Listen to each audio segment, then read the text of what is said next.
Finance Committee meeting Tuesday, May 5th, 2026 at 6:30. Prior to this meeting, notice was given and posted in appropriate places. Also given to the news media that requested it, namely the Milwaukee Journal Sentinel and MySouthShoreNow.com. Roll call: Alderperson Levy. Here. Alderperson Haynes. Here. Alderperson Lefersky. Here. Alderperson St. Marie Belko. Here. Citizen Member Papala. Here. Citizen Member Campbell. Here. Also present is the mayor, the city clerk, city administrator, chief, police chief, and lieutenant from the fire department, battalion chief, sorry. And some other city employees in the back. Before I open it for public comment, I just want to state that I added the CIP to the agenda. And that I feel that the more we talk about it, the better. Make sure that we still have some plans, and I know that there is a town hall, but I added this to the agenda before the town hall meeting was ever set. And I left it on here just so that we are able to talk about the immediate need of the police and fire. And I feel that the last finance meeting, special finance meeting, we didn't have an opportunity to fully dive into it, so that's why it is back on the agenda here. It wasn't to undermine anyone, so just to let everyone know and clear the air that it was my all doing. And then now I will open up for public comment. Any agenda item.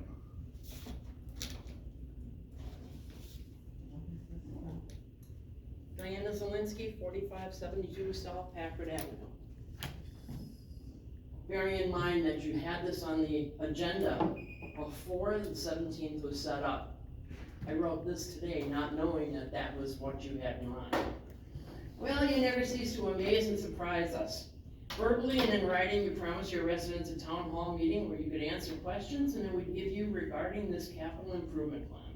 Once again, you're trying to go behind the backs of the community and pass this plan without input, despite the negative remarks of many of the voters in our city. You say on that paper, it's action. Discussion, period, is not on there. It's discussion and action. This is technically malfeasance in office on a grand scale on the part of every elected or hired official on this committee or on the common council that backs this objective. Going behind the backs of voters, having telephone conversations, emails, or clandestine two-person meetings is against state law. If you're paid by the hour, legal advisor tells you otherwise, they are really ignorant of the law, and you're paying top dollar for nothing. I can honestly say that if you would have waited and had an open town hall meeting where your electors could actually voice their concern and ask their questions, you would have met little to no resistance when the dust finally settled. But now that you're once again showing your true colors and being underhanded in this endeavor, you've lost any trace of respect, confidence, or trust that we, the electorate of Cudahy, have placed in you to begin with. The administration blew $1,864,919.52 on the wish list of the council members, finance committee, and the CDA. Not 1 cent was spent on critical infrastructure from the ARP list. Your records state some of the cash went to buy tasers, fingerprint scanners, and radios for the police. The fire department got money for the Jaws of Life and $188,000 for a new ambulance, but the majority went for another survey, a roof, a personal grant, including one for somebody's rental property, digital poll books, $303,198.62 for a residential private property sump pump, and $128,701.05 for that sign out front of City Hall. Let's not forget the CDA put up $700,000. For what? You spend money like it's growing on trees. And if you want to keep discussing this and not listening to the city residents, you're foolish. Thank you. Anyone else like to speak? Agenda items? Thomas Martin, 3735 Pulaski. I'm looking here on the city calendar at the 17th. That meeting doesn't exist. And it was never posted to the Cudahy social media page. Can you do that for future? So residents know about it? Do you mean the town hall? Yes. That's for the 18th, I believe. It's not on the 18th either. Okay, we'll make sure it gets on it. Thank you. Anyone else?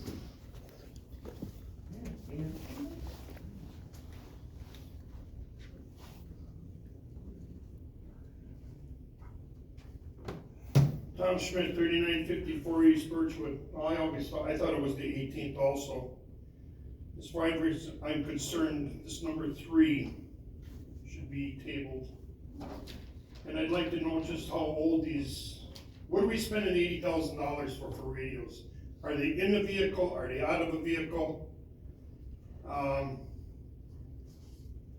There was a gentleman here 3-4 months ago already says that we just have a spending problem, and we do. We have a big, bad spending problem. And the lady that was in front of me, $1.8 million. What in the hell do we have to show for it? I and Bob Poplar, and I'm sorry he's not here, and I talked to him about this. Him and I were the ones that asked if we were gonna put money away for an ambulance, and we did. All this other stuff, $30,000 for a roof, I can go on and on and on. It was nothing but bad mistakes, and we said, once that cookie jar is empty, where are we gonna find the funds? And guess what? We're out. Let's just keep on throwing more and more crap on the wall until it finally sticks. Thank you. Anyone else like to speak? Oh, by the way, fix the doors. Anyone else like to speak on agenda items for the finance? Hi, 3460 East Van Norman Avenue. I understand that the financial documents, I think the budget was just for Q1, so that there's a chance for all the numbers to shake themselves out throughout the year. But I did notice that so far in Q1, we overspent on legal fees based on what was forecasted. Same with the police overtime and the fire department overtime. I want to make it clear I strongly support properly funding the police and fire departments with everything they need to keep themselves and the community safe. My disappointment is that these financial decisions continue to be made on an emergency basis rather than planning and budgeting. The city owes its residents answers on why things aren't budgeted properly throughout the year if we're going over by so much just for one quarter. Implement proper staffing and budget planning for public safety and ensure that budget projections are honest and achievable through thoughtful planning and not crisis management. Does this current budgeting process meet the council and committee's expectations? And if not, what are you doing to fix it? Thank you. Please state your name for the record.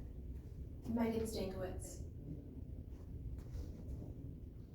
Anyone else like to speak on agenda items only? Last call, anyone else? Hearing none. We will move on. Old business, we have none. New business, item 1, discussion and necessary action regarding the minutes of the Special Finance Committee held April 13th, 2026. Anyone have any comments on those meeting minutes? Or I'll move to approve. I'll second. Sounds good. Motion was made by Alderperson St. Marie Belko, seconded by Alderperson Leversky to approve the minutes of the Special Finance Committee held April 13th, 2026. On a roll call, Alderperson Levy. Yes. Alderperson Haynes. Yes. Alderperson Leversky. Yes. Alderperson St. Marie Belko. Yes. Citizen Member Papala. Yes. Citizen Member Campbell. Yes. And the chair also votes yes. New business item 2, presentation of police and fire 2026 capital improvement plan items. Whoever wants to start first, flip a coin. Alright, thank you. So one of the things on the CIP plan that was introduced, I think it was last week or 2 weeks ago, was our need for squad cams. They're at end of life. The squad cameras are about 15 years old. Our radios are 12 years old. They they were purchased in 2014, they're at end of life. And our body cams, which were purchased in 2021, those are coming to end of life probably another year. We've already in 2024 replaced about 19 batteries. The normal lifespan of a body cam is anywhere from 3 to 5 years. And any company will tell you, you can extend that life, but you gotta keep buying new batteries. So what I want to do is let you guys know that it's not imminent. We don't need this stuff right now. It's not an emergency. However, I'm just looking to, if I'm gonna involve my staff and go out and get quotes and sit down with vendors and do research and really dive into this, I need to know which year are we going to, plan to move ahead to get this stuff. Cause if we push it off, we don't do it in 26 or we do it in 27, a radio goes down or a body cam goes down. I can't have the officers deploying without a portable radio. I can't have a squad car out on the road if the radio doesn't work. I'll have to buy them one at a time as they go down. There's a cost that comes with that when you're buying them one at a time. Another thing is it's hard to find stuff because our technology is so old. You'd have to go out, I'd have to put a message probably to Wisconsin Chiefs of Police to see if they've retired any of their old equipment, to see if they'd be willing to sell it at a cheap price or donate it, because a lot of these vendors don't sell brand new the equipment we have. And if it is a brand new model, it's not gonna integrate well with our old system. So we're looking at systems that are under one company, one umbrella, like we were talking about. I think I got to talk about it briefly the last meeting, is it's cloud-based, which we don't have right now. Everything goes into a cloud and it's stored for evidentiary purposes. If we stay status quo and we stay with the company we have and we just kind of limp this thing through the next few years, I'm told by our IT guy that in 2029, our current body cameras, the servers will have to be replaced in 2029, and those aren't cheap. So I'm just looking to get guidance on which year can I start diving into this deeper to make these purchases, because we're gonna need them. So technically, this is a presentation only for this agenda item, but if the committee wants to, we can have the discussion in item number 3 at the same time. And if everybody agrees to that, then we can just have the rebuttal and discussion. Everybody's good with that? Yes. Sounds good. If you have questions for, Yeah, you mentioned radios. Radios is the only thing on the equipment. You said that you need body cams. Where does that fall on here? On the CIP plan, I'd have to look at that. Go ahead. Yep, it was removed by Ellers in one of the iterations back and forth working through this plan with staff. Literally, spreadsheet changed. It said radios, body cams, cameras. And for whatever reason, when this final one came back before we presented, it just said radios. But that encompasses everything. That's a scrivener error and it's supposed to say body cams on there? Yeah. That has been updated now? We could, if there's modifications or anything, we could have them updated. This is just Ellers' proprietary stuff. We send them a spreadsheet. So that's not the same cost? Yeah. Well, I mean, I guess, before the town hall, if people are looking at documents, you really should have them accurate. Because then you have a staff put in. So with radios, body cams, Yeah, so it encompasses everything. So portable radios, mobile radios in the vehicles, body cameras, squad cameras, the modems, that encompasses the modems in the car to have internet for our laptops and our interview rooms. Because our interview rooms are linked with the same company as iPro with Panasonic, which is our body cam currently. And those, again, if we were to switch out this old technology, we would need to go to new interview rooms. and so that's all covered under the 1.2 million? Yes, and I think we factored, it's roughly though, but when we talked, there's factored in some install costs as well, because you have to factor in install, and that was Again, that's a high number because we were estimating, because again, this is an estimate. We haven't really did a deep dive on every nickel, and in my case, I haven't looked at everything here. I'm just looking to see when can I go full out and dive into this to do it. I'd hate to go do all that, and then you say, well, we can't do it this year, we're gonna wait till 2028 or 2029, and now I've just spent days or weeks or months having myself, the captain and lieutenant, meeting with all these vendors and taking time away from other things if we're not gonna explore it this year. I hope that makes sense.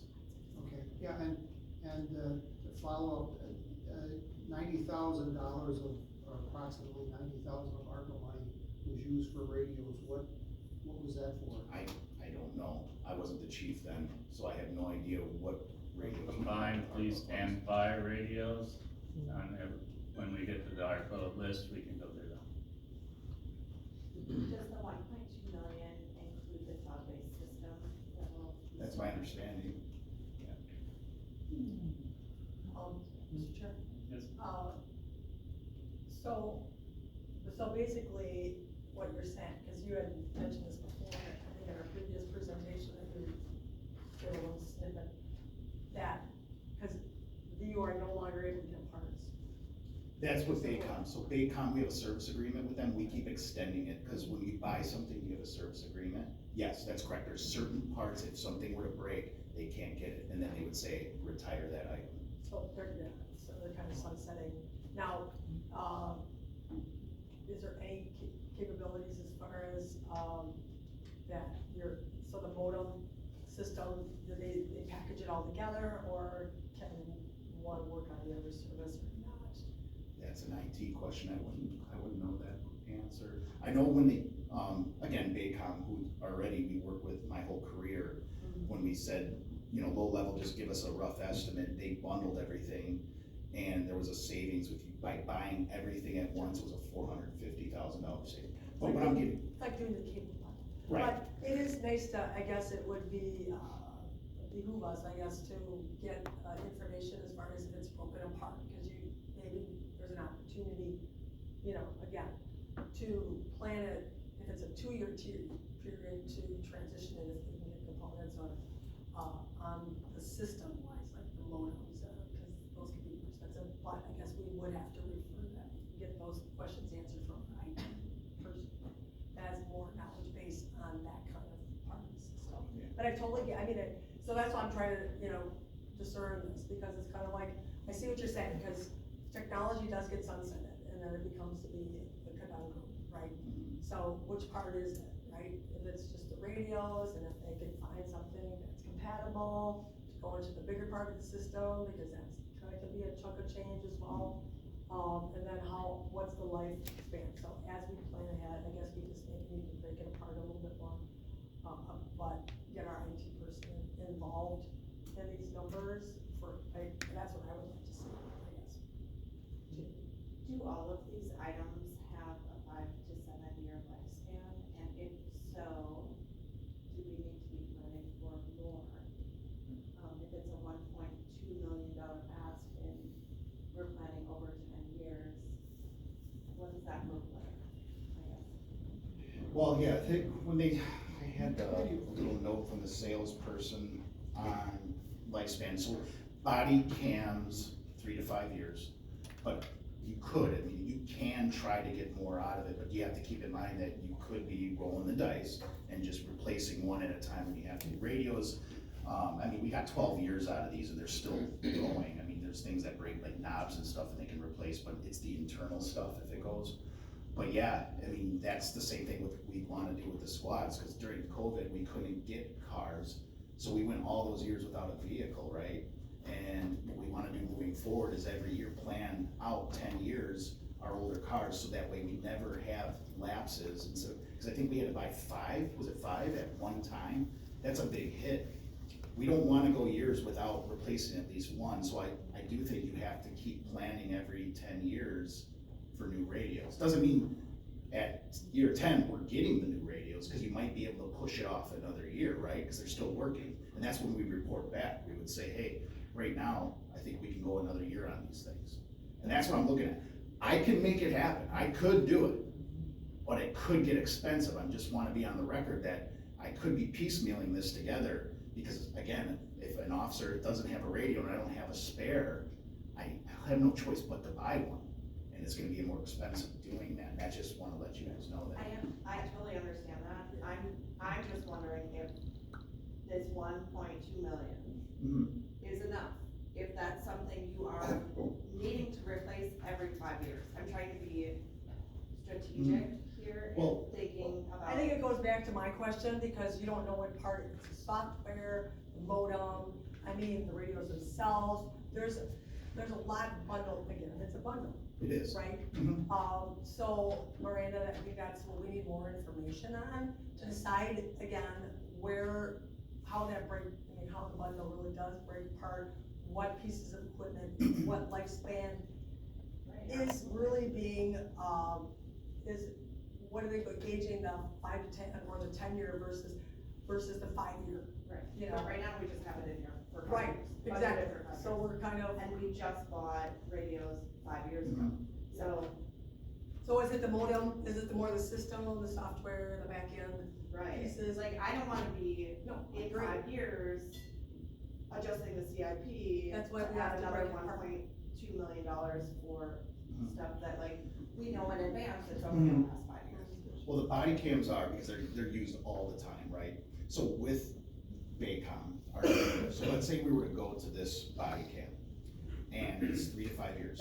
I'm told with the service agreement, after year 3, they give us a new one, they swap it out, that's part of the agreement, okay, and a replacement battery. And then you can extend that, it gives you more time, so you can pay for an extended service agreement. So it's like getting a whole new body cam after year 3, and that's included in that price, there's no additional cost. The only additional cost would be like getting the service agreement, the warranty extended, just like you would at home for something, right? So I was told that by Dan in IT today, so that's kind of a nice perk, knowing automatically after year 3, when it's to the 3-year anniversary, they're gonna give you a whole new one included. And then that's when the clock starts ticking another 3 to 5 years. I hope I that thought this helps. was 10 years. I mean, I don't see it, I see it in 2026, but I don't see it anywhere else through the rest of it, so. Yeah, so I mean, I would assume that whole, what you just described, pushes it out and extends the useful life. Right. I have another question, how many officers do we have currently? Right now, in-house, I have 30, we're budgeted at 32. Okay. And that includes leadership, and is that top to That's bottom? everybody that's sworn, It's yeah, top to top to bottom. We're in, we're in background phase for new officers, 2 new officers. Mr. Chair. Yes. Chief, from the time you started doing the investigation to find all this stuff out, what do you think the turnaround time is? Well, the one with Baycom, they told us they would still honor that quote, I don't know, months. I mean, well, one, you'd have to secure, because we're talking about, it would be a funding for it, right? So, that's a process just to get that, can you speak to that, JJ? It would be just, we planned, borrow this year, so it'll be a matter of turning that around and getting that approved. We could most likely, if there was a quick turnaround, once you got into it, assuming the plan moves forward, there are other ways we can short-term fund things, usually, until the borrow comes back and reimburses that. Depends on the amount, depends on how quick, but,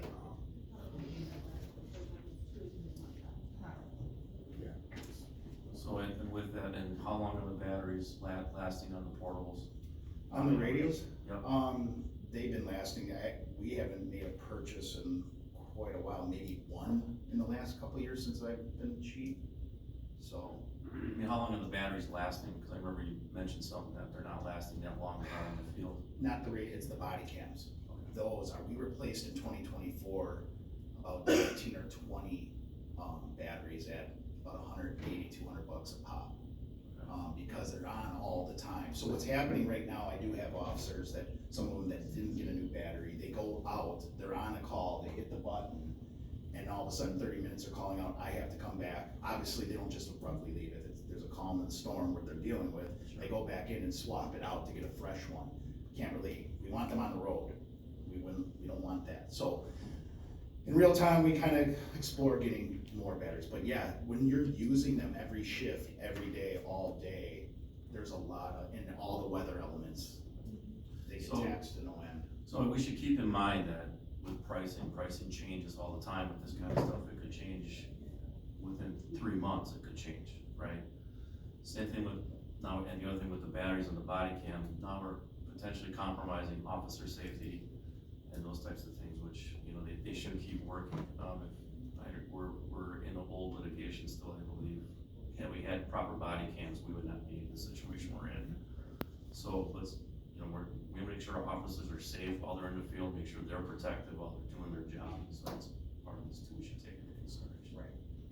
It's for everyone, it's for the officers and the citizens, everyone, and you're absolutely right. Look at other cities that we've seen, Kenosha, for instance, they didn't have body cams when they had yes, thank you, yeah, the fires and everything else that was going on, they soon after got body cams. And he's right, we've had a couple cases that are still in litigation, and the consensus now is juries and everybody's so used to seeing footage of everything, and when you don't have it, it's like it didn't happen to them. So it puts you in a real trick bag, for lack of a better phrase. Alderperson Ames? Chief, I'm just inquiring, the charging system for the body cams are back at the station, correct? The charging docks, yes. Is there technology or charging system that can be used in the vehicles? There's some where you can have a portable plug-in unit where it sits. Well, I guess you could have a spare, if that's where you're going with it, having a spare Yeah, this is plug-in. I wondering- just wouldn't want them transferring in and out, because again, muscle memory, heat of the moment, they may forget to put it on. But yeah, they do have that technology where you can buy a docking station that plugs into the car, so you could always have it back up sitting there. Thank you, Chief. My question is the same technology used in neighboring municipalities, so that if we ever had some type of agreement where we merge or we need to help in another municipality, is those same radios that you're proposing going to be effective there? Yes, most of these everybody's using Motorola's, is that what you're asking? Yes, and they would have OEM, Milwaukee OEM comes in and I'm gonna butcher this, but they do something technological that can sync these up. So even if I had to buy one new model because one broke and we didn't come to an agreement on something down the road, I was told by IT that we could take a new model, give that officer, OEM, Milwaukee County OEM can sync it up so that way the old radios and the new radios talk.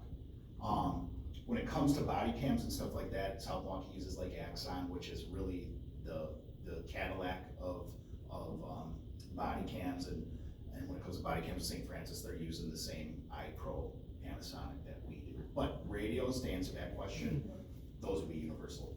And we order just enough, so that way if we have a smart response or a mutual aid, like Patrick Cudahy Fire again, we have a command post out, we have jurisdictions coming all over, we hand out, we have a spare radio set. We always buy a little bit more, one for spares if we have to send one out to fix, or in those emergency situations where people are coming from other counties for a major mutual aid response, like the Patrick Cudahy Fire, and we're handing out radios that way. So yeah, there won't be an issue with that. I know that's a long-winded answer, but. And then is there a state agreement for state buying power for any of this equipment? For the old stuff? Just any of it? I don't know the answer to that. You're saying for the new stuff, is there an opportunity to buy? Yeah, I mean, any As of a this co-op, stuff. almost like a co-op. Yeah, It's a state They usually partner has with some. other Yeah, communities sometimes or county something. agencies will get together to agree Like a purchase, co-op. yeah, but there's nothing on the horizon right now, from what I've. Yeah, and in my career, I've never been a part of something where we were working together collaboratively with it. I don't think the experience on police that. department ever did. I know the fire department, I think, has purchased stuff on a state level.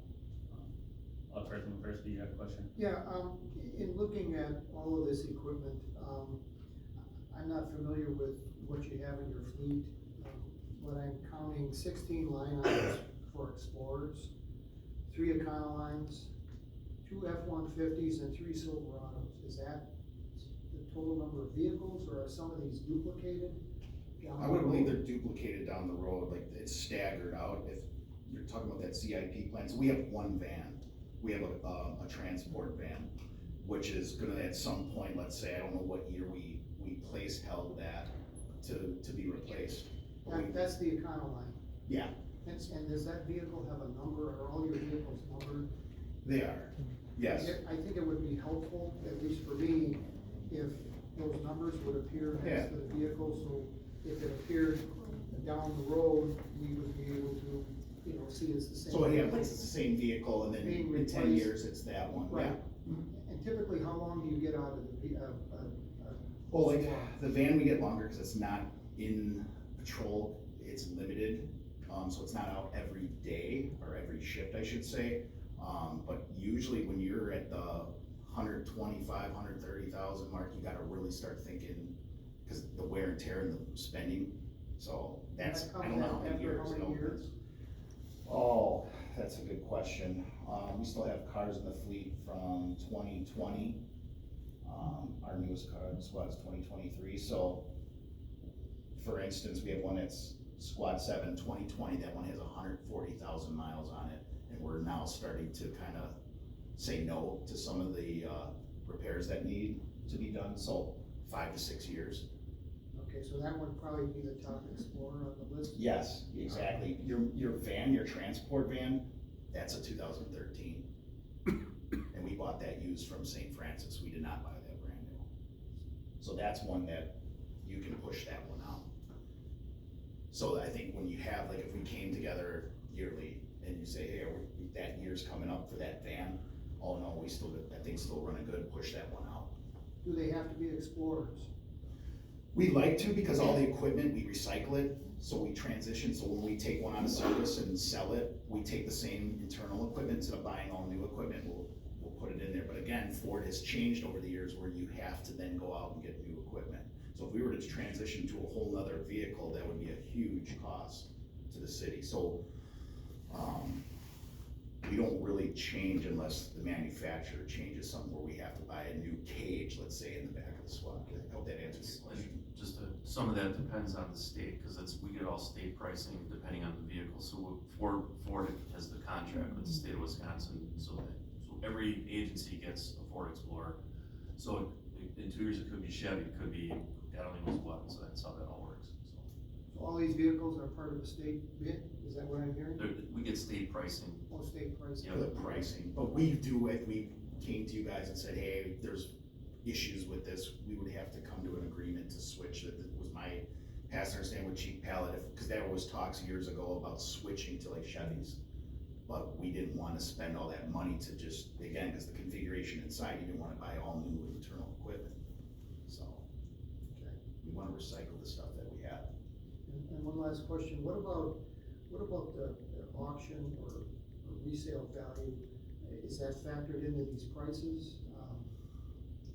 I mean, typically when a person buys a vehicle, whether it's new or used, they sell their existing one, and, you know, it only costs them the difference of what they sold their old one for. What typically happens, to the vehicles? I know they don't go to other departments, that's what we did when I was here, and to save money. But I guess you know, there is some value in what you're getting rid of, I'm assuming. So there are some cars, like if, let's say it was still running decent and you fixed like the catalytic converter or something, and you wanted to use that as a surveillance car, an undercover car, or a detective bureau car, we have the choice to just kind of keep it in our fleet. Or I could say, hey, does anybody have a need for this? If they don't, then we're gonna have, my captain's gonna put it out to auction. But no, I don't personally factor that in. I don't know if you guys do, how that works. When So- The clerk can speak. for With that. the finances, we recognize the revenue from the auction of equipment rather than offsetting the expense, and that's required by, GASB standards. You don't want to skirt GASB by reducing your expense unnecessarily by deferring with the revenue from any auction of equipment. So we will auction equipment, and you'll see a revenue line item for whatever that auction is that year. Any other questions about the police department requests? Otherwise, we move on to the fire department.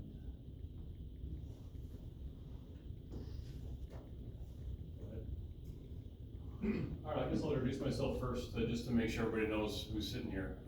Obviously, Fire Chief Jeff Bloor is not here tonight, so I'm in his place. I'm Battalion Chief Justin Piper with, obviously, Cudahy Fire. I think it's important that we start, first line in here we'll talk about is we're looking for replacement of an engine. And I think it's important for us to start with some NFPA data. For those that don't know what NFPA is, it's essentially a standard that the fire department abides by. It's the National Fire Protection Association. It's everything from minimum requirements from safety, training, staffing, and equipment. And one of the big things that NFPA states in regards to the subject matter we'll talk about tonight is NFPA 1900, which deems that rigs that are 15 years old should be no longer frontline apparatus. They should be moved into reserve status. Rigs that then are 25 years old should no longer be in reserve status. They should be retired and no longer in your fleet. And that's important because our frontline engine right now is a 2011, right at that 15-year mark. Our reserve engine is a 2001, right at that 25-year mark. So I think it's important we get that information out, and then that kind of helps with how I flow the rest of the way through here. So just important to keep those factors in mind as we proceed. Just some important information and necessities and why it's important to replace the apparatus, and bear with me, I'm just gonna read through some bullet points here. Obviously, escalating maintenance costs, kind of like Chief Andrews has said over here. As older apparatus, we start, costs increase as we get older with age. Parts become obsolete or become special orders, and obviously increase in labor repairs. Modern engines improve operation readiness and response times. We get enhanced pumps reliability, improved water flow efficiency, as well as increasing safety. Compliance with modern standards, updated safety regulations, braking systems, crew protection and ergonomics. Impact on the ISO, which is the Insurance Services Office. A reliable modern apparatus helps maintain and improve the city's ISO rating. A lower ISO rating can increase property insurance costs for both residents and businesses. And liability concern. Older engines may not meet current safety standards, exposing the city to work injury claims and liabilities. So with that being said, we've done a little bit of research on our end to try to figure out what modern fire engines are gonna cost at this point. We've reached out to a couple of manufacturers to get some pricing, and bear with us that these are just some basic prices. Nothing here is specific towards the city of Cudahy by any means. We reached out to a manufacturer called E1, they're based out of Florida, and a price range of $800,000 to $960,000 for a piece of apparatus to come off their line, but that is a cookie cutter off their line that's not specific to any department whatsoever. We reached out, and let me back up, that's a lead time of about 12 months, give or take 6 months, depending upon how long it takes. We reached out to Pierce, which is a local manufacturer here in Wisconsin out of Appleton. Something similar to them is $820,000 to $1.1 million. The difference with Pierce is they also have a few that are coming through the line at just a blueprint form, and nobody has secured those rigs yet. So what they offer then is approximately 30 changes to that piece of apparatus to try to customize it. So you're getting somewhat of a cookie cutter throughout, but they're allowing you to do 30 changes to try to customize it a bit towards the city specifications. Those 30 modifications, though, are not included in that initial cost. So the costs could go up, could go down, depending on what those changes are. And again, that's about the same lead time, 12 months, give or take 6 months. And one of the other options is a custom order. That's something that Cudahy builds from the floor up, specific to every need that you could possibly want. And now you're looking at 2 to 3 years for something like that. I think it's very important that we look at these 3 options, and I think they're all somewhat viable options, but I hope that the understanding is that we still need a rig that is gonna serve this community and the fire department appropriately. It needs to do the service that our other rigs have done, and it needs to accommodate the present tools and equipment that we have right now. The last thing we can do is buy a rig just because it's the right price and it doesn't accommodate what we need and can't handle the equipment that we already have that needs to go into those spaces. One of the things, actually, we'll pause there for a second before I get to the next line item here, because there is some potential that we can try to manipulate some compartment space. Try to get some piece of equipment off certain areas and move it to other areas. But before we proceed with this, I may have any questions for me. What was the price tag for the custom order that takes 2 to 3 years? Custom order, again, estimates, but somewhere around 1.4 million.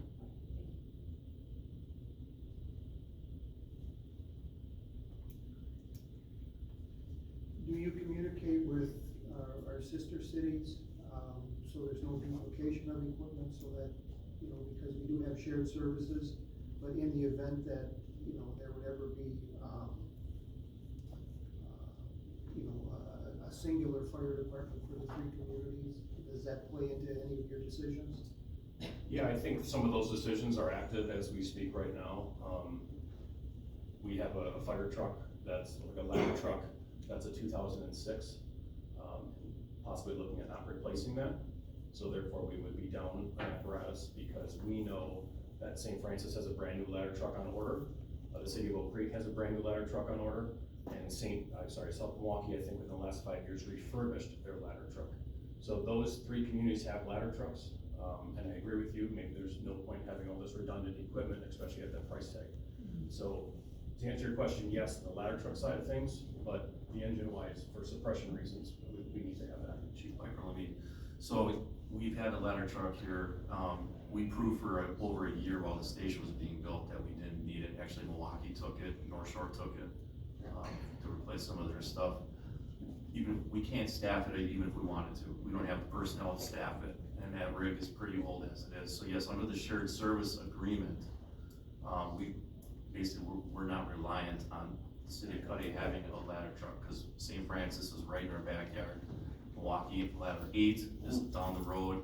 Oak Creek's got one, South Milwaukee has one. I don't know how their staffing models work from day to day, it changes, I believe. So yeah, there is some cost savings and less duplication of equipment, which is taken into consideration all the time, so. One other thing you mentioned is, you mentioned the word refurbished. I think it was South Milwaukee had theirs refurbished. Any chance that one of our engines could be refurbished and meet the safety standards necessary? I would assume the answer is yes. I don't have any other pricing on that, or I don't really know how to answer the question any better than that. So in any type of refurbishment, so let's say that we would go that route, which I would not suggest. It takes more time. The whole rig's gotta be basically dismantled, taken apart, and when they do that, they inspect the chassis and all those things. They get x-rayed, magnafluxed, which runs into more cost, and if there's minor cracks in the framework or anything like that, that all comes into repair, and then they try to remount the box, the cab, and then the bed, and then the actual toolbox portion, as I'll call it, or the hose bed. It's more costly than buying a new one. That's, it doesn't gotta be state of the art. It can be a bare bones, down and dirty engine. I mean, it's basically, it needs hose, it needs water, it needs manpower and a pump to do its job. So, I think, as the chief said, I think they've already gone out and went to three manufacturers already to see what the pricing could be. So I mean, it's a good start. So these cookie cutter ones, these are new. When I was in the fire service, that was not a thing. Everyone spec'd the rig to their specific need. So, and there are changes available should they need them to accommodate some of the equipment, so. I have a question on compared to when we purchased the ambulance for the paramedics to bring that back to the city, what route did we go? Was that, I don't remember exactly, was that a cookie cutter, was that a ground up design, or? That was a ground up design which mirrored all of our other units. So if we have one that goes out of service, you really wouldn't know it because you open up the back of the other one and they're all exactly the same. Compartments are exactly the same, exterior cabinets are all the same.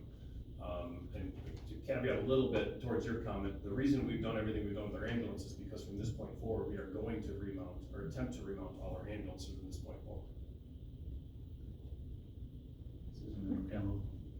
So with the cookie cutter you were talking about with Pearson, that E1 or whatever, and you were saying the 800,000 to 900,000 range, then on top of that, what approximately, I'm not asking for exact, but to upfit that to meet the standards, is that 200,000, is it 500,000, is it 3 to 5? Yeah, and I'll be honest, I don't really know, we haven't really gone that far into this yet, kind of trying to bring some arbitrary numbers here at least so we could understand what kind of different levels of purchasing could look like. Again, for the E1, that's the price because they don't offer any other modifications. Pierce is the one who offers potentially up to 30 modifications. Because they have stock, it's not sold. So and the other thing with Pierce, I spec'd an engine from the North Shore Fire Department when I worked for them. That was my job as the captain.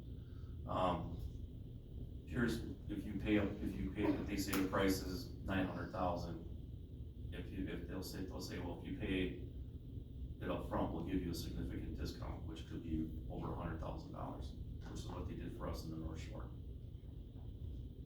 So the rig got spec'd out at 825, I think at the end of the day, we ended up paying just over 7 or right around 700.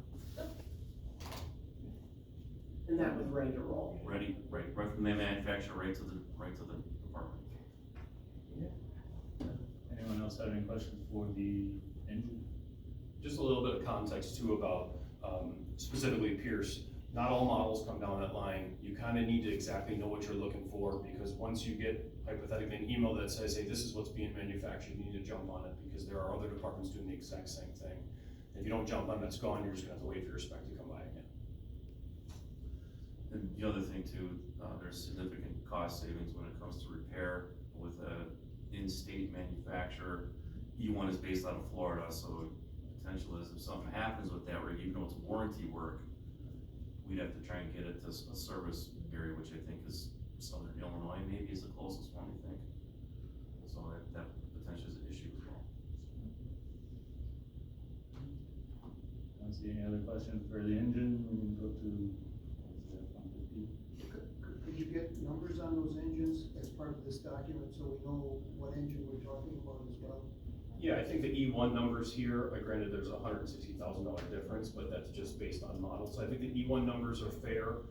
Pierce, I think those numbers are fair. What we need to try to figure out, and it's all modification dependent, of course, but maybe we can kind of just get a vague number on what a modification costs. But again, I mean, you could be talking about a light modification, physically a light, versus modifying a hose bed, you know, so those numbers could be drastically different. We can try to support some better numbers though. No, I guess what I was referring to, the number of the engine, it's like Oh, I'm engine sorry, one sure. four two or whatever it Yeah, is. understood, got it. Just like with the chief? Yes. Yeah, okay, Yeah. got the chief, I'm sorry. Okay, thanks.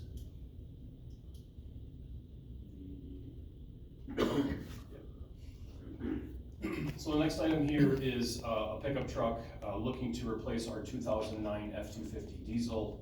Biggest reasons looking to replace is A, it's a diesel. For those that know how diesels run, that diesel wants to work, the diesel wants to run, the diesel wants to burn hot, ultimately it wants to regenerate. The problem we have with ours from 09 is that we're a small community, 4.75 square miles, that diesel doesn't really go far enough for it to get into its regeneration cycle. We always get a light on our dash and it says drive to clean exhaust filter. So let's be honest, sometimes I'm taking a guy and I'm putting him on the freeway because he's got to get that diesel up to temperatures so we can burn hot emissions through and clean that diesel particulate filter out. So that's problem number one with it. Number two is that F-250s are infamous for rotting out underneath their bed. The bed doesn't necessarily sit directly on the chassis. There's some metal in between the chassis and the bed that is now rotting out, and we've got a bed that's almost in limbo because it isn't really sitting on anything anymore. So with that being said, we've looked at two different avenues. We've looked at a Chevy 2500 pickup. Both of these are gasoline, nothing is diesel for us anymore. And with just a very normal, this is a traditional looking pickup truck. It's a work truck, nothing fancy about it. That's coming in at somewhere between $57,000 to $59,000. The other option we've looked at is a Chevy 3500 pickup with an aluminum service body. So try to put an image in your head. We're talking about more of like a construction-based back end of a pickup that might have some compartments on each side of the wheel wells for storage. And I referenced it maybe a little earlier. So one of the things we're thinking potentially about doing is right now our engine 142, the one that's slated for replacement, that's a 2011, 15 years old. To make that engine a little bit smaller, we thought about taking some of our lake bank equipment off of it, the stuff we use to rappel over the cliffs, and use our high angle rescue, and maybe implementing that and putting it into our pickup truck to try to make that next engine purchase maybe a little bit smaller so we don't have to have as large of compartments. The ropes don't take a lot of space, but a Stokes basket that's the length of this table, and then a bunch of legs to make our tripod system work that we use as a high angle.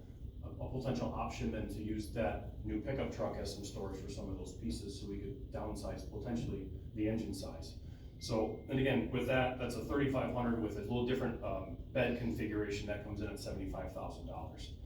Important to note that these prices don't include any upfit. What I mean by that is that doesn't include any lights or sirens or badging or anything like that.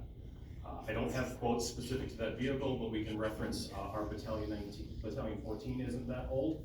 That cost somewhere between $20,000 and $25,000 to outfit, to get it up to the standards of lights and sirens and badging and et cetera. Again, not knowing what today's pricing is gonna be, I'd like to think maybe it could be a little less than that, because we don't need as much. That's just a pickup truck that isn't a necessarily everyday emergency response vehicle. So, if there's any questions about the pickup, I can, try to answer those for you as well. Any questions? Any questions on that one? Yeah, no, not on the pickup. Okay.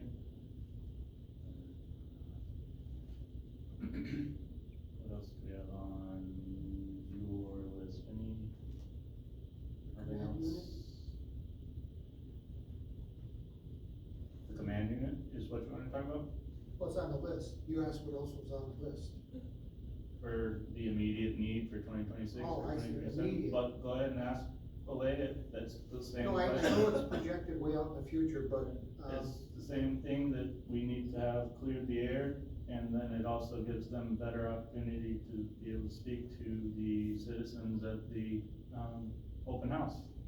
So, that's why I wanted to keep this conversation going and make sure that we are able to answer, or at least ask all the questions. So we haven't really had that opportunity.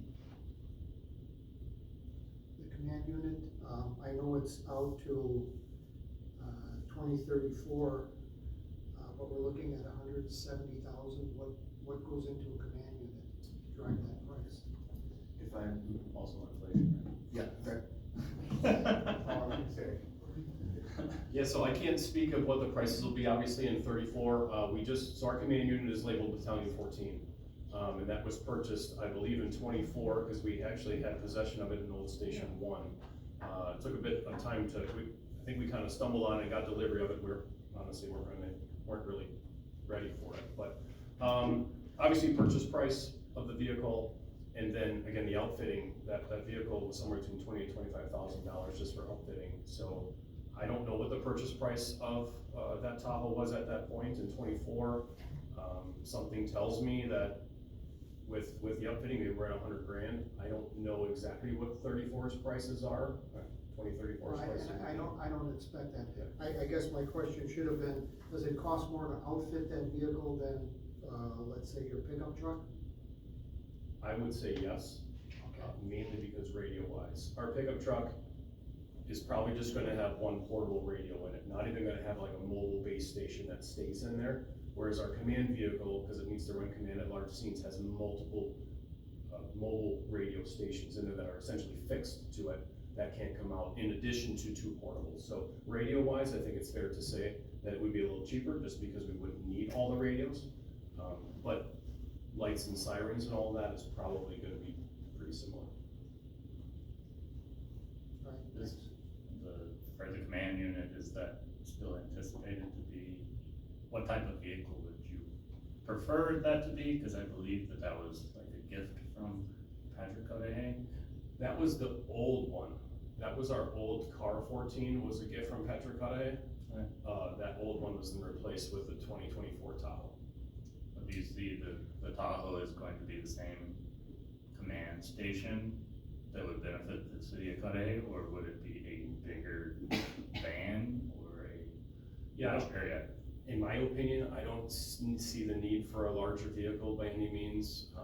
Everybody in the county pretty much does this, except for when you get to like the city of Oak Creek does have a larger, I'll call it like a bread truck. And so does Milwaukee. But when scenes get larger, you do get some of those.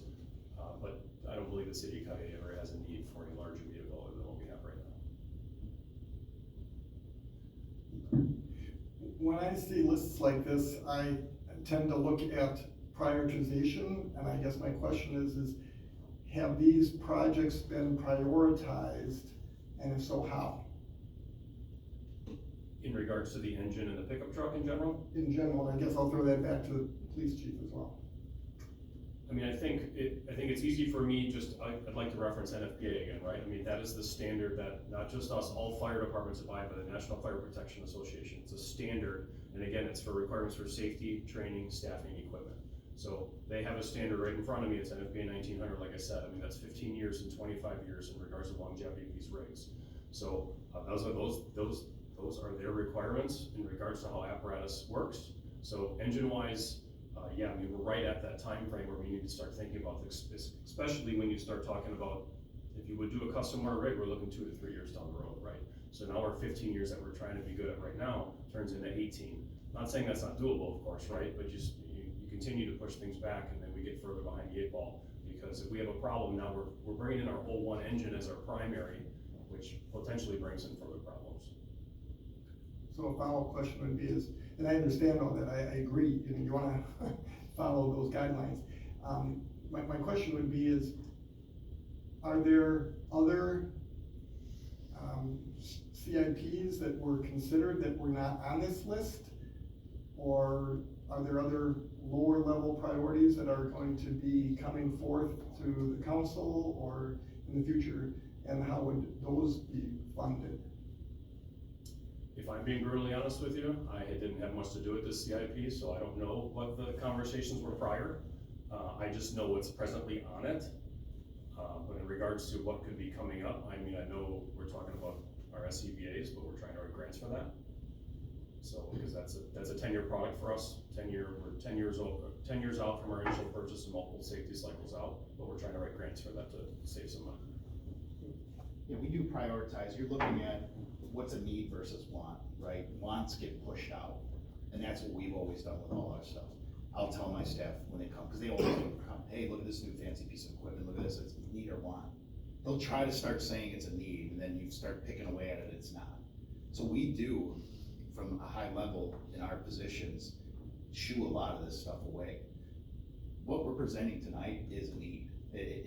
But again, we just need guidance to when can we do it? When do we get the authorization to do it? Because I can make do with anything. I really can until radio after radio. If we keep going and they break down, at some point it's like, hey, you want to keep buying these at this price, or do you guys want to have a discussion? And I'm not trying to say that to be snarky or sarcastic, because I will make sure the officers have a radio. I'm just letting you know we're getting close to that time that, you know, it's just like you do in your home or anything in your life, you're planning. I'm trying to plan for the inevitable. These things are going to die at some point. I don't know when, but I'm told by the manufacturer they're end of life, so roll the dice. The other stuff like cars, we have about 9 cars that are out there every day, every shift. We have a lot of cars that are, you know, detective cars, our command posts, they're old. They're low mileage though. We keep them in the fleet. And if we have to get a new one 10 years from now, we're gonna look used again, because that's what we have. We always buy used cars for our unmarks for detectives. We do used cars for our command post, used, I think the UTV was donated back when we had state asset forfeiture funds. We try to make do with everything. So yeah, long answer to your question, but we do prioritize. This that's presented tonight is nothing to do with, you know, hey, we really want this stuff, guys. We're gonna need it, just a matter of when. Well, I appreciate that, and I think that may not have been explicitly stated in the development of the CIP. So I think it's good to have that out there, that at least for these 2 departments, that these are the needs looking over the next 10 years. And that during that time frame, it's a lot of money, but it's things that we have to plan for. I appreciate your honesty on that. Right. Thanks. Anyone else have any questions for police and fire chiefs, and any other necessary actions or discussions? I think they have some good direction as to what they should bring back for the next CIP. And also, I think you have some good points that you can use during the town hall. But if there's any other questions for item number 2 and number 3, since we kind of did both of those as combined. Question for the battalion chief, what is the utility vehicle used for on your list? That is the pickup truck, sorry. That is the pickup truck I was talking about.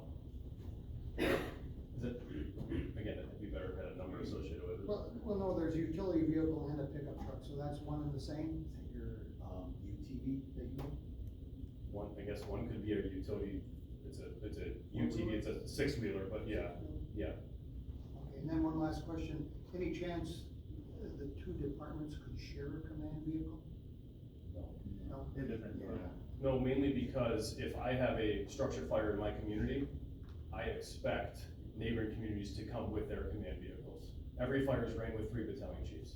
So it's shared service is most appropriate. So they would be expected to come to our community, like I would be expected to go to their community with my battalion to help run their scene.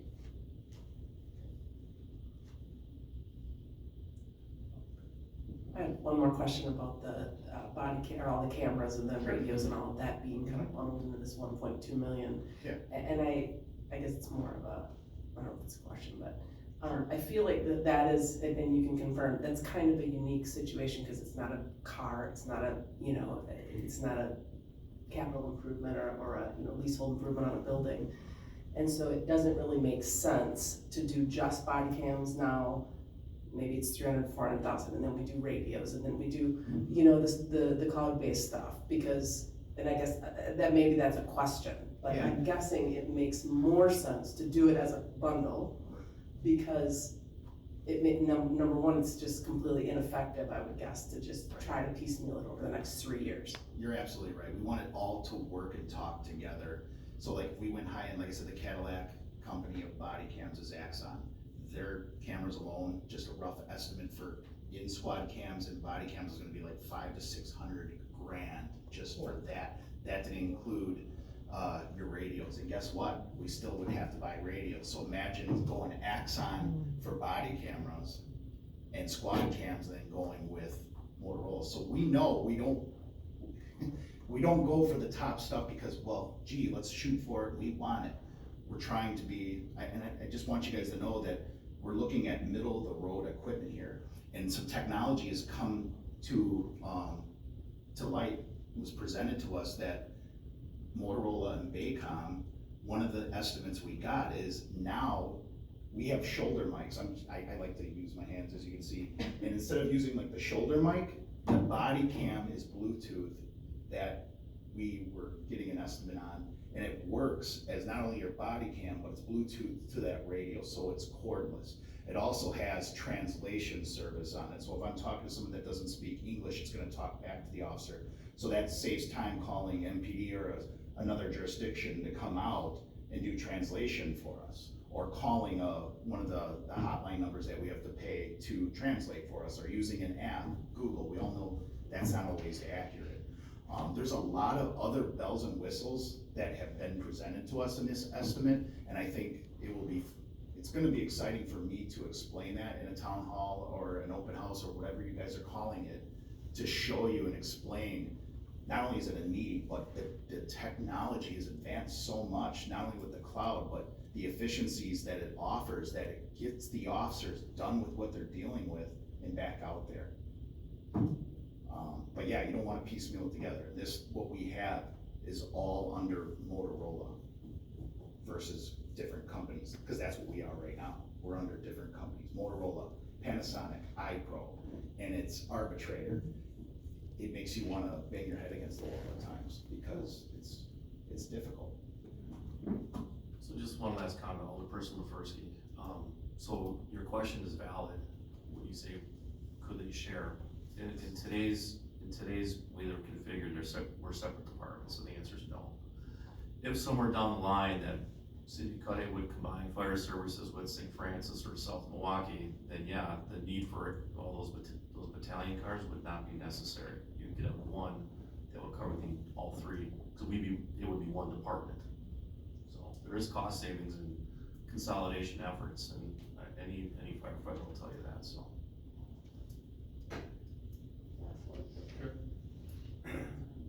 You referenced the National Safety Standards Board, so does that have does that sway 15 years, 10 years? 20 years based upon the community size? Cause it seems like there'd be a lot more usage and wear and tear on something in Milwaukee versus Cudahy versus, and is there any wiggle room, or is that just all fire departments everywhere? Yeah, I mean, it's standard across the board. It doesn't preface, call volume or city size. It's plain text for everybody.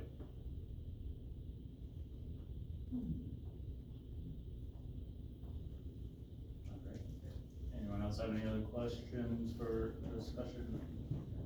Item 2 and item 3?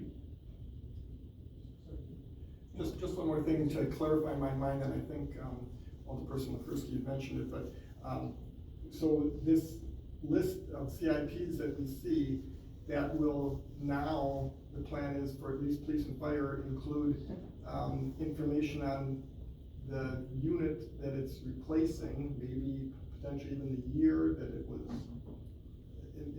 put into service or something, just so that, again, the more information you have, the more ability you're able to say, yes, that makes sense. This thing is 15 years old, we have to replace that. So there's not a perception in this group or in the community that we're replacing things that are 4 years old. Totally agree. I think all information is good information. So So that that would they be can helpful. see the 2011 and 2009 and the 2014, versus, like you said, it's a new truck. Well, it's not replacing, is it 2022, is it 20? Because that kind of takes into mind the need versus the wish. And I think as a community, I think we all agree, it's a need. We want you guys to be safe, and we want our citizens to be safe. We ran into that same issue when we did the enterprise agreement. We had all these fancy new vehicles under that enterprise agreement, and we were driving around, is that really what we want to represent? No. So that's why. But that was the path that everybody else wanted to go. One final question. What year are we in the current capital plan? I mean, and how many years was the current capital plan that was approved, for? Was The it a last 5-year one or was 10-year? the 3-year that I found, Right. and that I But remember, it was it's a always 3. revisited, because it's a plan. Correct. So every budget season, you re-look at your capital improvement plan. This is the first time it's been a 10-year 10-year plan. and totally comprehensive Correct. So that's why it's for every department. it's like the fire hose being opened all at once, and so now we're whittling it down, and we're gonna talk about it over and over and over again, until we make the purchase of different things. So were the radios part of a current plan, chief? Mayor Button? They were bought in 2014. I was a detective then, honestly, and I didn't look back historically through our records on anything, so I don't know the answer. So I can speak to that slightly, since we didn't have a plan that spanned that length of time, a 10-year plan when those radios were purchased in 2014. It was known we were gonna have to look at it, but the longest range plan that we had at the time when those were put into place was 5 years, 3 years, so. And they used to budget every other year for a squad and stuff like that, and so all that got changed, but under previous mayors, so it's not just that this is how we're gonna do it now, it's that we're actually trying to forecast and plan what's actually gonna be happening in the city and how things are getting improved. The criteria, years ago, used to be anything that would last more than 5 years was part of the capital. Anything other than that would be part of the regular budget. So assuming the squads last more than 5 years. So you guys have some information, JJ also has some requests that we need to put on the capital improvement plan. So there's no other action to vote on or any of that, other than that's what I intended for this discussion to be. And I hope it helps everyone. It helped me a lot, so thank you.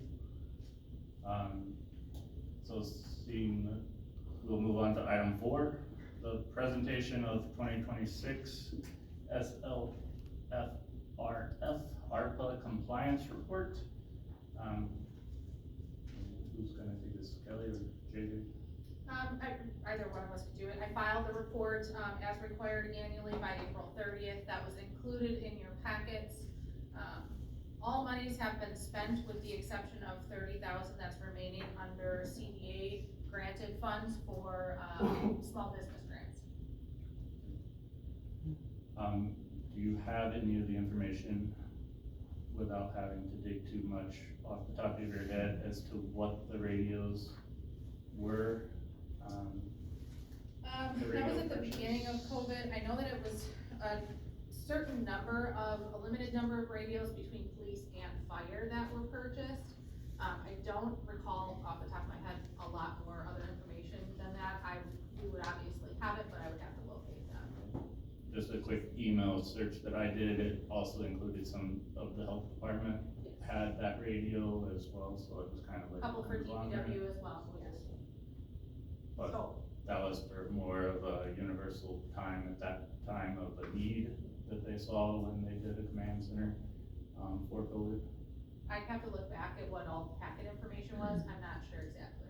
Okay. Did you have a question? Yeah, I did. So regarding, the ARPA money and our calendar year of 2025, so how much was our spend in 2025? Just for 2025? I'd have to hold on just a second, let me get that report.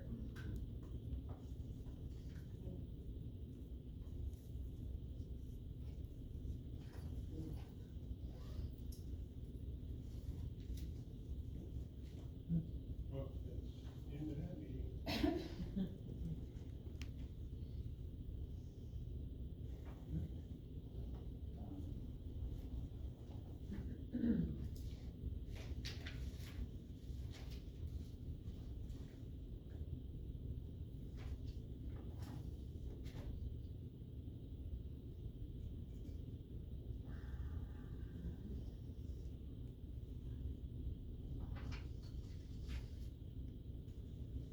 Since we're talking about ARPA, just a question, the police tasers, how long do those last?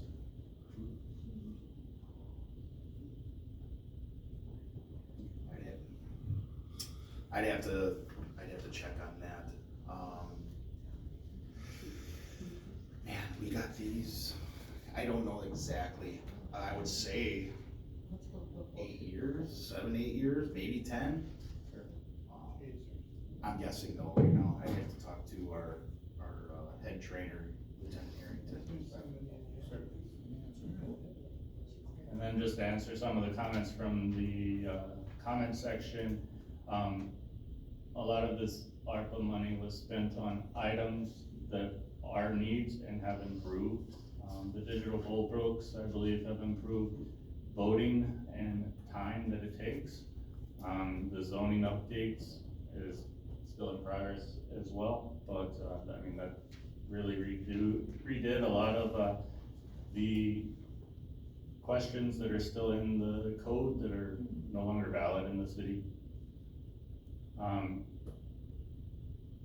It was all voted on as a group, and a lot of items did not make the cut, that a lot of people had, heartburn over, and we didn't use the ARPA money to create jobs.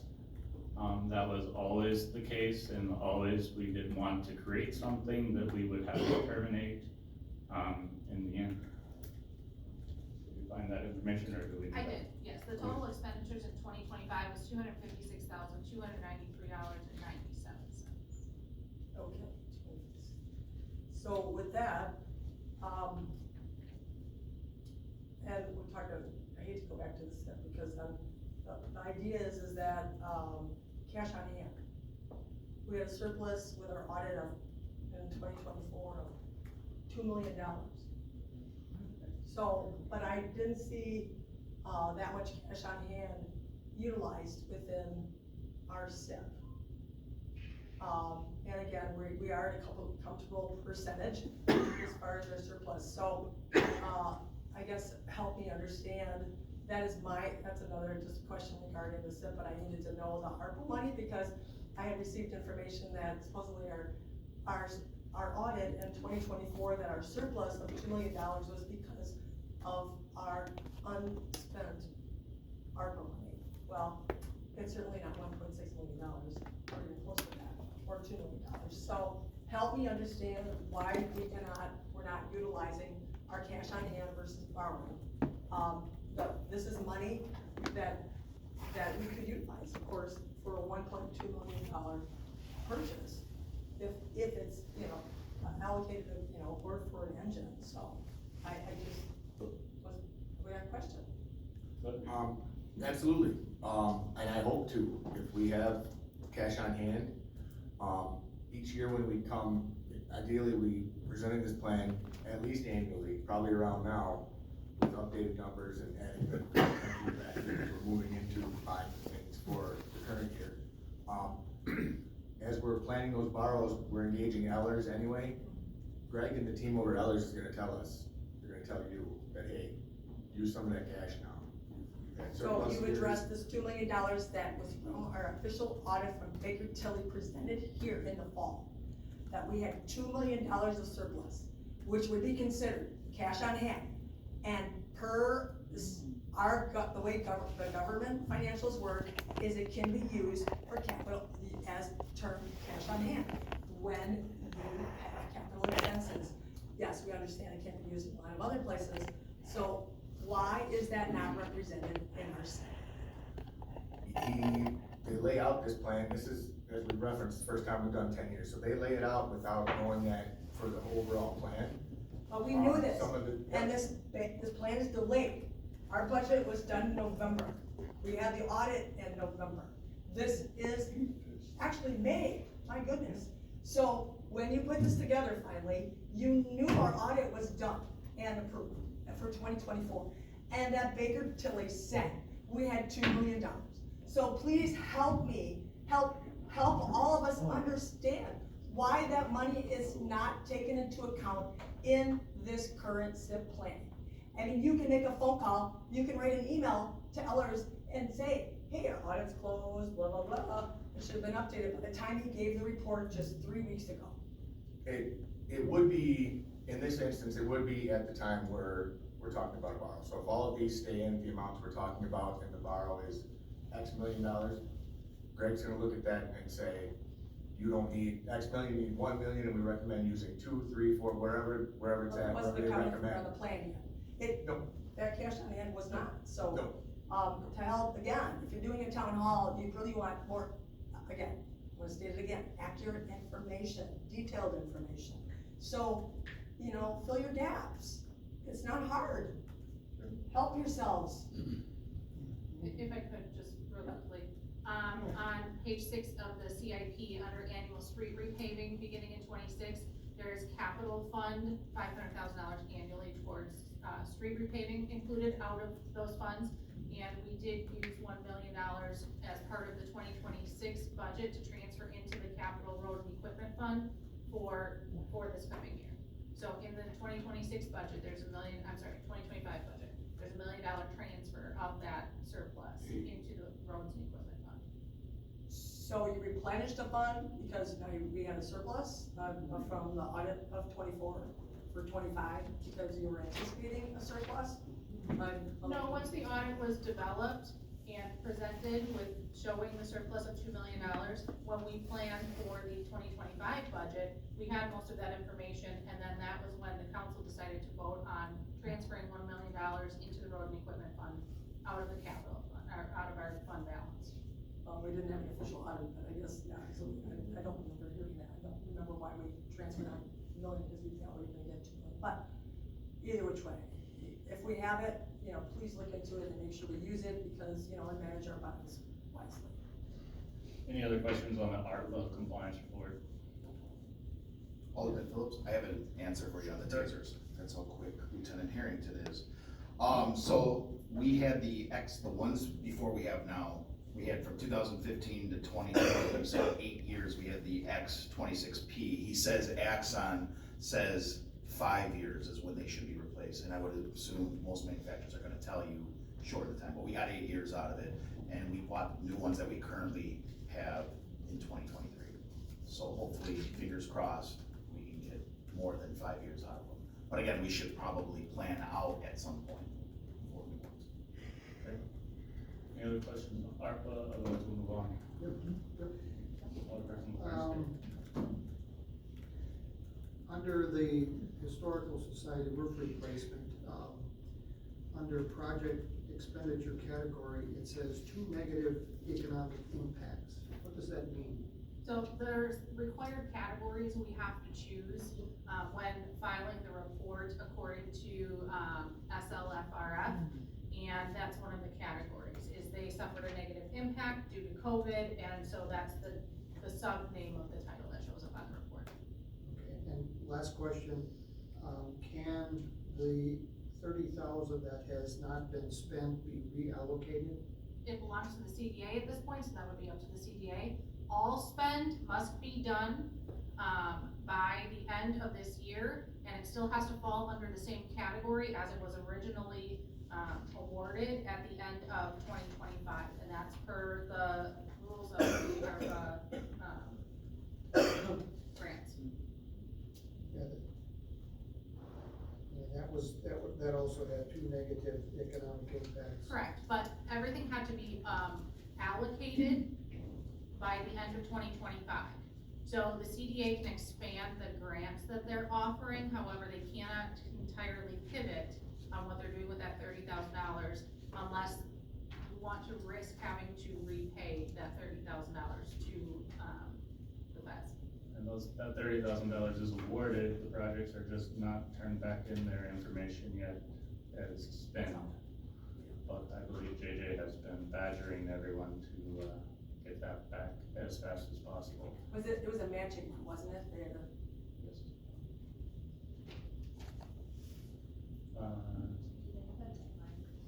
All spend has to be incurred by December 31st of this year. They have Once a we deadline. award it to, do they have a deadline, like, it's They enough do time now. to, like, Yeah, we gave them the deadlines. It's been clearly communicated, and the ones that I haven't heard from have been in contact and are making progress, and they know what they need to do to finish it up. and if they don't finish it by that date, we Um, reallocate it? If they don't, I would say even CDA, we have a couple more weeks, I may talk to the CDA this month's meeting and then talk, about what they have to do, officially at the following meeting if there's not progress. They have to tread very carefully because of the rules that surround the ARPA funds. Sure. Thank you. Item number 5, presentation of 2025 unaudited general fund financials. Okay, so 2025 was requested to be presented. Typically, we do this with audit, once all the audit entries are in and the auditors do the presentation. However, I'm happy to present what has been available to point. I wanna make sure that it's important to note, we have not received the entries from the auditors at this point, we're still waiting for those. So there could be some alterations to the line items that you have in your packet once we receive that information. High level, before I ask for questions, revenue came in at 90.7% of the anticipated budget. Expenses came in at 85.6% of the anticipated budget, creating a surplus of $781,401.08. That surplus is largely due to the savings that the city recognized under the Family Savings Plan, which was just exceeding $465,000 for 2025. With that, are there any specific questions anyone has? Page 2. Under plan commission fees, $6,500 was budgeted for that account. And apparently we only took in $460. Why would that be? I noticed there's an attorney present, so we do incur expenses for these plan commission meetings. That's not a line item to recoup expenses. That's a line item just for filing fees for the plan commission. So it depends on how many meetings there are that are requested. Well, very- I guess the point is $6,500 was budgeted and, year-to-date actual was only $460. Correct. It did not hit budget. That's a revenue account, so it's under, yes, it's not performing to expected revenue.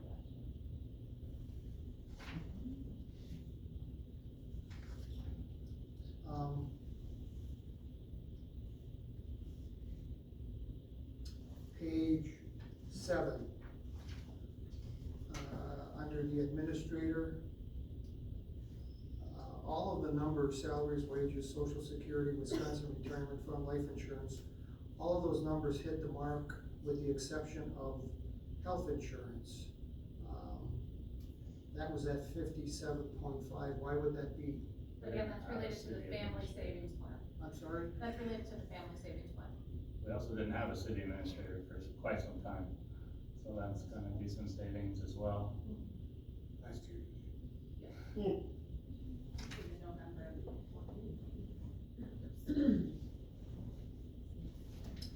Okay, last question, page 8.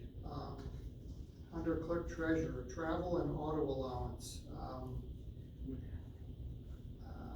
There was budgeted $1,000, we spent $1,320. My question is, if we have city-owned or leased vehicles, why aren't they being used? They do get used, but there are some travel incurred expenses that are unavoidable where you can't have two people taking one vehicle to different conferences and things like that. Okay, but I recall, and it was brought to my attention by a resident, there was a postage and, or I should say a mail and bank runs to the tune of $979 in reimbursed travel expenses. And I'm assuming that was a daily mail and bank runs. Why isn't a vehicle being used on those daily runs? It's not just daily runs, that also included several conferences and as well as election day when we're between multiple locations constantly all day. Okay, how much of it was daily and how much was conferences? I'm assuming. Majority's gonna be conferences. If you want exact numbers, we can have that back to you, but this is just a presentation. It's on the agenda for questions, so. And it's just a presentation. But if you wanna ask questions, you can have your questions ahead of time. If you want more research. I can ask them at the meeting too. All right, any other questions? If there's no questions, I just have a couple of things that, I would like to note. On item 1, the water utility tax, that has been reduced for 2026's budget. That is based off of the, tax levy, and it had not been adjusted since the levy drastically dropped when we closed the TID. So we made it did underperform, based off of that information for 2025, and we made the proper adjustment for 2026. The item slightly below that for fund balance applied is listed at $1 million. That is the $1 million of fund balance that was transferred into the capital fund. The auditors will make that entry only as necessary if we needed to. I've already transferred out that $1 million, so they won't make an entry for that. It's unnecessary. Note that the expenditure restraint revenue and expense will never see any activity. Those are just to keep that number as high as we can so we don't lose spend capacity with the state. Under licenses, cable franchise, that's missing the fourth quarter entry. That is an annual issue. We don't get those until February the following year, so that's an audit entry that is made. And again, we don't have those yet. The tax roll transfer fee drastically exceeded expectations by about $55,000. This was the first year for that fee, and so we were unaware how that was going to perform, and we'll make the adjustments going forward on that. Under other revenues on page 3, workers' comp dividends, those are showing a zero amount as those amounts don't come in until February also, so that's an audit entry that will be recorded. Other revenues exceeded by 3,000%, and that's due to the sale of the fire station, so that's not something that's going to occur annually. Federal asset forfeiture revenue was recognized of almost $40,300. Those are monies that are seized by police activity and released by the feds at very sporadic schedule. There's never an amount that we can count on, and it also depends on the police activity for what can be recovered in their activities, and it's also extremely restricted on what can be used for, and that's specific to police activity.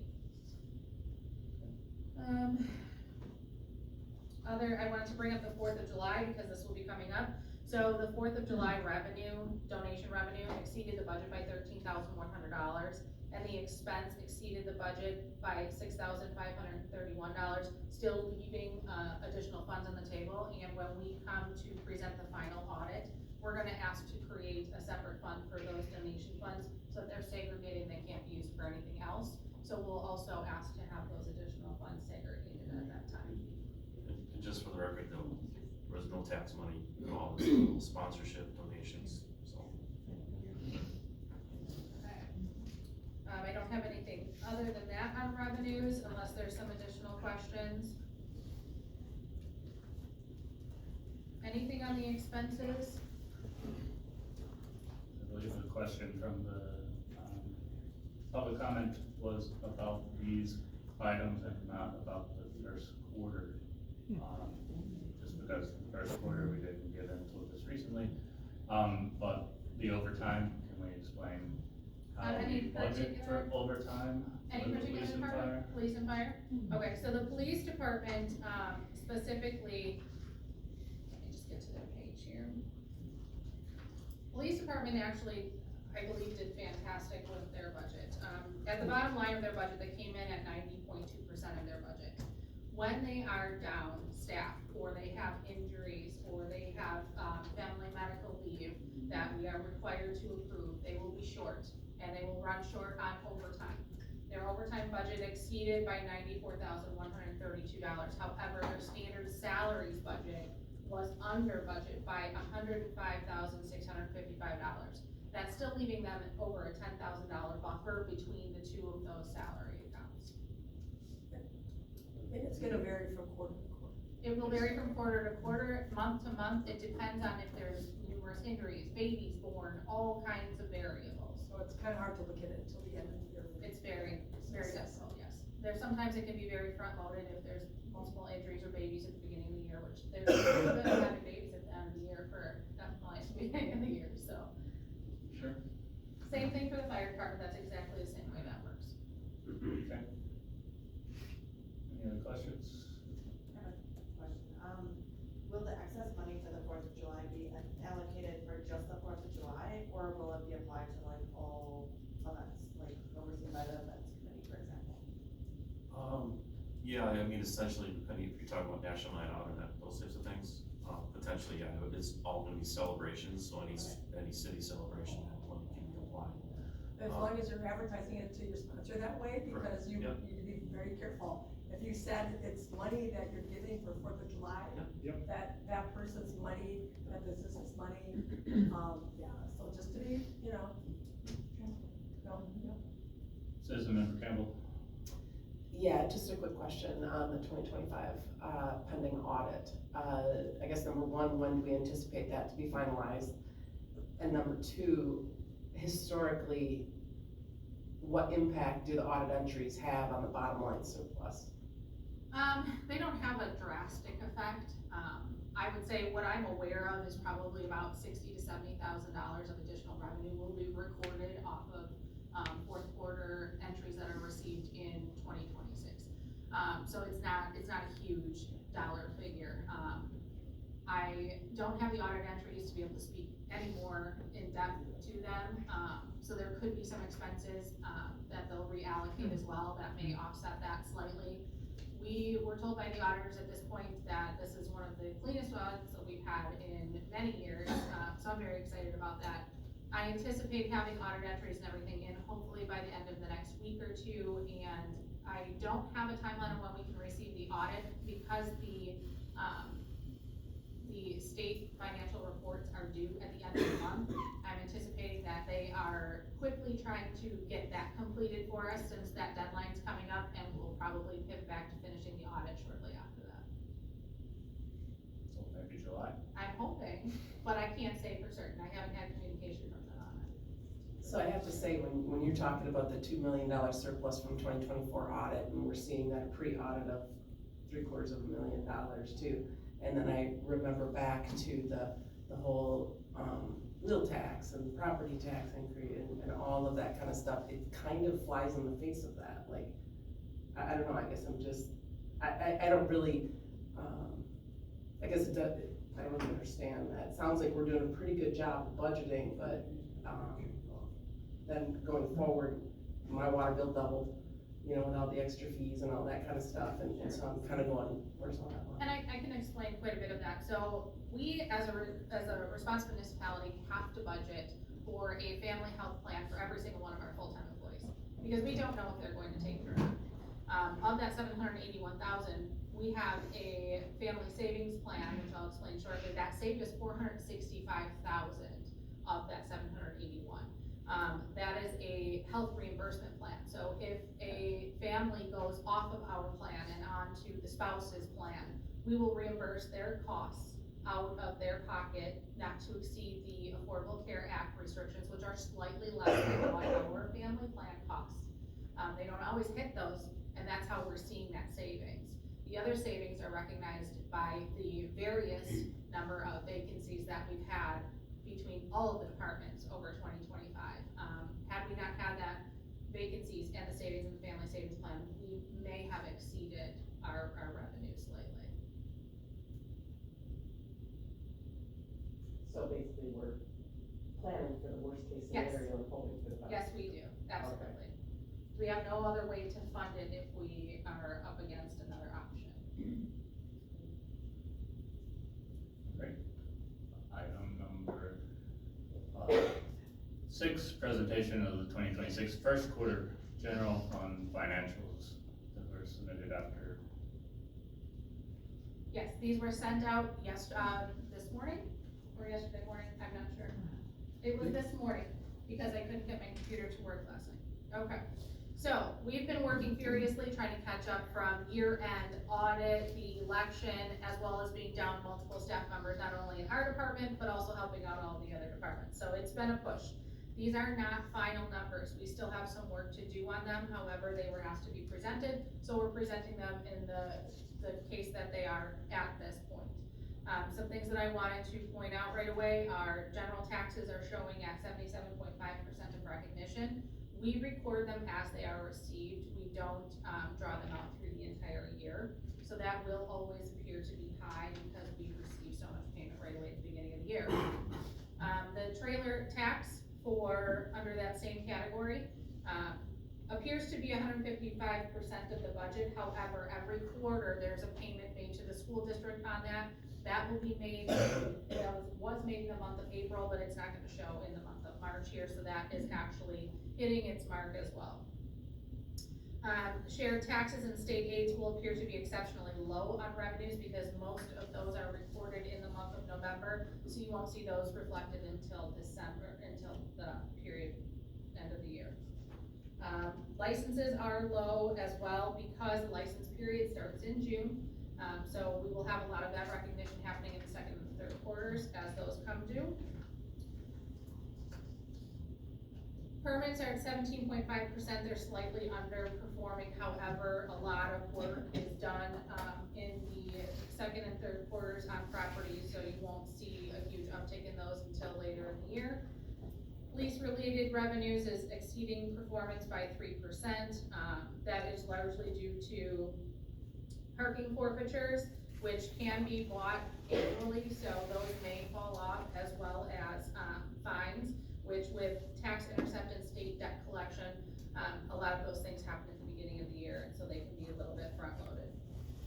Fees for services, again, the taxable transfer fee is not gonna see any revenue until November because that is done when we transfer all of those things over to the taxes, so that is gonna appear to be underperforming until the fourth quarter. Health department fees is coming in at 3%. Looking back at the history of their other services and fees, most of that comes in the second and third quarter as well. Public works services exceeds the anticipated 25%. They are at 31.6, and that's largely due to the abatements for snow removal. That's just a seasonal thing that happens. We won't see a lot of that now, hopefully, until November, December. The intergovernmental charges are exactly at the mark of 25%. That's a monthly entry that we do when we are reconciling every month. Other revenues, the workers' comp dividends that you see there are 100%. That is an entry that will be reversed in the second quarter. That is recognizing the 2025 amount, so that will be part of the audit entries that are taken care of. Fourth of July donations are already at 100% of the anticipated donations, still going strong. Let's see, federal asset I'm sorry? It's a big year.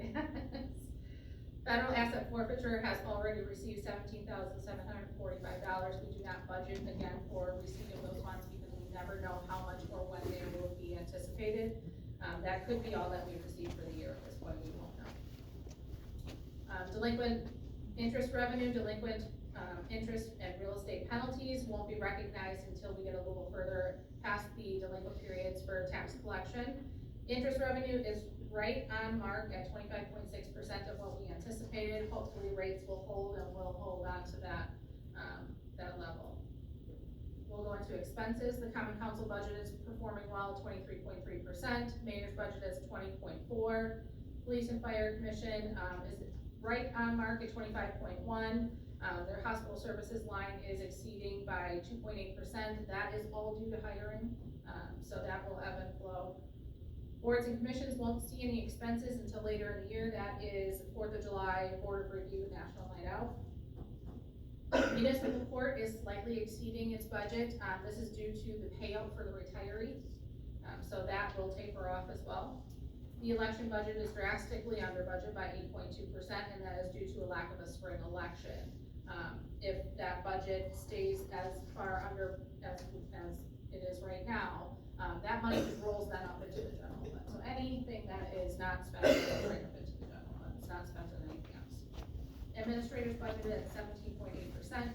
Again, that is largely due to reduced expenses for health, and dues and all of that subscriptions are not coming in yet. Director of Office Services is 11.2%, largely due to vacancies as well as lack of purchases for office supplies and things at this point in the year. Clerk treasurer budget, 22.5%, again with vacancies and no office supplies or anything like that has been purchased at this point in the year. The assessor's budget recently came to my attention that the cost for the state to do the manufacturing values needs to be updated in here, so we will likely have an amendment coming at some point for a couple of things, especially with the changes to the right-of-way fee. Nothing drastic. We've got a few line items that are within a couple of $1,000s that may change from the publication, and so just to make sure that we're covering our bases that now, we're trying to hold off just in case we have settlement of contracts so that we don't have to do it twice, but we may do it before that happens, depending on how that goes. Information services, this was budgeted to have an employee rather than a contractor, so you're not gonna see that functioning as planned. However, it is still under budget at 22.9%. Comptroller and finance budget is down to 17.7%. This is largely again due to short term in the year. Very little for arbitrage fees or anything has been incurred, as well as family savings plan expenses. Interdepartmental mental services has 5.2% of the budget. That's typical. We have all of our postage machines and things that run through there, and so those invoices can come in quarterly. We likely won't see anything for credit and collections this year. That is mainly for personal property. There may be some that are written off just to clean up that as we come to the end of that finally. City attorney, that is for the prosecutor as well as the city attorney. That's coming in at 15.6%. Should be noted that we do not have the March invoice in there because that's received in April. So that's incurring 2 months of expenses. Professional fees for audit as well as legal fees for negotiations are at 9.4%, so performing well, but obviously beginning of the year, we're just starting to incur those expenses. City Hall garage and grounds at 16.9%, so performing well. Property liability insurance, this is mostly expended for the year already, so you won't see much change in those line items. Employee welfare is at 18.5%. That is for life insurance, disability insurance, EAP plans, etc. That's performing well. Under the contingency fund and expenditure restraint, you likely won't see any expenses there unless the council approves to have contingency funds used, or will never have any expenses allocated to it. Police department is performing well at 22% of their overall budget. Overtime is high right now, but their salary usage on their standard salaries line item is also lower. Police department other is performing well at 22.7%. You will note that there is an expense line item that has not incurred any expenses for $1,500 in federal asset forfeiture funds. That's a planned use of some of those funds that again are very restricted for what they can be used for. Emergency dispatch is at 24.8% of their budget, so performing well, although they are already over budget on overtime. They are under budget on their salaries line item, and that's due to vacancies. Fire department is at 23.6% of their budget. Both of their salaries accounts are right on mark. Inspection department is at 23.1%, so performing as expected. Engineering department, this one is a little bit high. This has very little salaries and wages, actually none to it, which we anticipate at this point. There are some allocations for vendor expenses under equipment, etc. on here that were a holding place for some of these costs, as well as some of the following line items that will need to be reallocated after the approval of the right-of-way fee, so that we knew where to put those. Machinery and equipment has the same thing. There were some vendor costs that were put there until we could figure out where to reallocate those upon approval of that fee, as well as the city garage and grounds. Public works supervision salary accounts are exceeding their budget drastically. We've done some research on this with the software company, and there is an issue with one of the pay codes that is forcing it to post to that account rather than where we have it allocated. They're looking into that, and we can make an adjustment to reconcile that once it's corrected, hopefully in the early second quarter. Snow and ice removal is performing under expected at 21.4%. Hopefully, we won't incur too many snowstorms at the end of the year, causing that to increase drastically. Traffic signals and arteries, street lighting, as well as parkways and trees, all need to be reallocated to the proper funds. Again, that's the payroll issue and needing to move some of those things now that we know where they're going with the other fees. Alright. Health department is right on mark at 23.5%. Environmental EHS, this is contractual services with the consortium as well as the health inspector.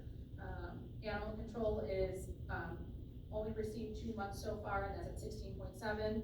Transfer to other funds will be done in the second quarter. We simply did not have time to get it done under these expenses.